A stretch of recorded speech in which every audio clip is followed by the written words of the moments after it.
انگشت اشاره زیر مو، 3 تا دستم 3 تا انگشت دیگه موها رو میبنده، قفل میکنه، شستم هم روی مو هست.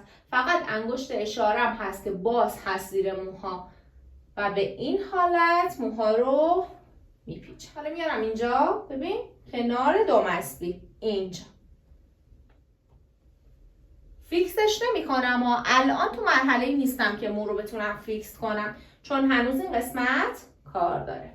شونه چنگالی برمیدارم، سطح کارم رو شونه میکشم.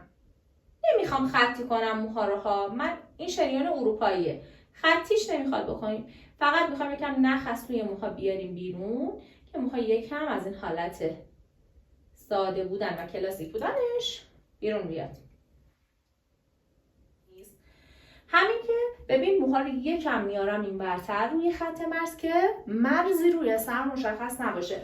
توی شنیون بچه این یه عیبه، یه ایراد اگر مرزی خطی روی سر پیدا باشه. فیکساتور میزنم، فوت میکنم، دست میکشم. ببین در جهت الان این قسمت جهتش از بالا به پایین بود دیگه. ببین اینجوری فیکساتور زدم اومدم پایین. حالا میخوام این ور رو خشک کنم. ببین فیکساتورم رو میگیرم اینجا، فرم سر تغییر میکنه دیگه. پس جهت فیکساتور زدن من هم باید تغییر کنه.